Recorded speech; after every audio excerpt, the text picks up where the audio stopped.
বর্তমানে বাংলাদেশিদের জন্য প্রতিদিন রেকর্ড 4,000 থেকে 6,000 শ্রম ভিসা ইস্যু করছে সৌদি আরব।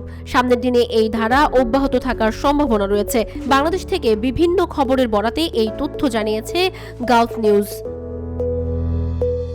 গত মাসে বাংলাদেশ থেকে 83,000 শ্রমিক নিয়োগ দেয় সৌদি আরব, যা বিশ্বব্যাপী যে কোনো দেশের জন্য এক মাসের সর্বোচ্চ নিয়োগের রেকর্ড।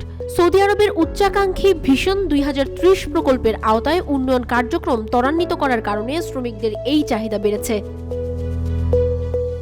বর্তমানে বেশ কয়েকটি বড় ধরনের অনুষ্ঠান আয়োজনের প্রস্তুতি নিচ্ছে সৌদি আরব, যার মধ্যে রয়েছে 2034 সালের ফিফা বিশ্বকাপ এবং 2030 সালের রিয়াদ এক্সপো।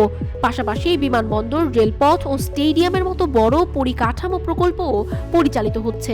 এই উদ্যোগগুলো দ্রুত বাস্তবায়ন করতে মধ্যপ্রাচ্যের তেল প্রধান ধনী দেশটিতে একটি বৈচিত্র্যময় শ্রমশক্তির প্রয়োজনীয়তা তৈরি করেছে। এছাড়া শুভেচ্ছা উদ্যোগের অংশ হিসেবে বাংলাদেশকে 372 টন মাংস অনুদান দিয়েছে সৌদি আরব।